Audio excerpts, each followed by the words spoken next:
और ऐसा हुआ कि मरोनी ने हालात देखकर युद्ध विराम का आह्वान किया और लमनाइयों के नेता जेरेहेमनाह को संबोधित किया। देखो जेरेहेमनाह, हम खून के प्यासे नहीं हैं।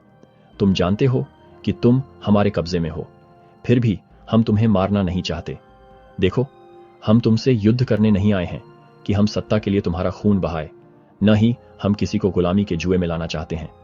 लेकिन असली वजह तो यही है जिसके लिए तुम हमारे खिलाफ आए हो। हाँ, और तुम हमारे धर्म के कारण हमसे नाराज हो। मरोनी, यह जानते हुए कि लमनाई उनकी मुट्ठी में है, ने उन्हें शांति की पेशकश की और कहा कि वे अपने युद्ध के हथियार डाल दें और चले जाएं। मैं तुम्हें उस सर्वशक्तिमान परमेश्वर के नाम पर आज्ञा देता हूं कि तुम अपने युद्ध के हथियार हमें सौंप दो और हम तुम्हारा खून नहीं बहाएंगे, बल्कि तुम्हारी जान बख्श देंगे।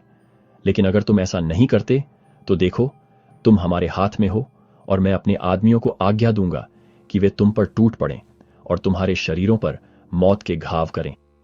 जेरेहेमनाह झुकने को तैयार नहीं था। उसने मरोनी की पेशकश को ठुकरा दिया और शांति का समझौता करने से इनकार कर दिया। हम तुम्हारे धर्म के नहीं हैं। हम यह नहीं मानते कि परमेश्वर ने हमें तुम्हारे हाथों में सौंप दिया है, बल्कि हम मानते हैं कि तुम्हारी चालाकी ने तुम्हें हमारी तलवारों से बचाया है। गुस्से और अहंकार से भरे जेरेहेमनाह ने मरोनी पर हमला करने की कोशिश की, लेकिन मरोनी के एक सिपाही ने जेरेहेमनाह की तलवार उसके हाथ से मार गिराई, उसकी खोपड़ी पर वार किया और उसे पीछे हटने पर मजबूर कर दिया। मरोनी के एक सिपाही ने उसे जमीन पर गिरा दिया और वह मूठ से टूट गई, और उसने जेरेहेमनाह को भी मारा कि उसकी खोपड़ी उड़ गई और वह जमीन पर गिर गई। और उसने उसे अपनी तलवार की नोक पर रखा और उसे उनकी ओर बढ़ाते हुए कहा, अगर तुम अपने युद्ध के हथियार नहीं सौंपोगे और शांति के समझौते के साथ नहीं जाओगे तो तुम भी ऐसे ही जमीन पर गिरोगे। कई लमनाई खोपड़ी को देखकर और मरोनी के सिपाही के शब्दों को सुनकर डर से भर गए और उन्होंने अपने हथियार डाल दिए और शांति का समझौता किया। और कई लोग आगे आए और अपने युद्ध के हथियार मरोनी के चरणों में डाल दिए और शांति के समझौते में शामिल हो गए।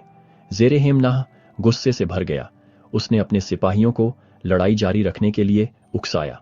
मरोनी उनकी जिद पर क्रोधित होकर अपनी सेना को उन्हें मार गिराने का आदेश दिया। जेरेहेमनाह ने अपने बाकी सिपाहियों को नीफाइयों के खिलाफ और जोरदार तरीके से लड़ने के लिए उकसाया। लेकिन देखो, उनकी नंगी खाल और उनके नंगे सिर नीफाइयों की तेज तलवारों के सामने आ गए। हाँ, वे छेदे गए और मारे गए। जैसे ही उसके सिपाही मारे जा रहे थे, जेरेहेमनाह ने दया की भीख मांगी और अपनी जान बचाने के लिए मरोनी के साथ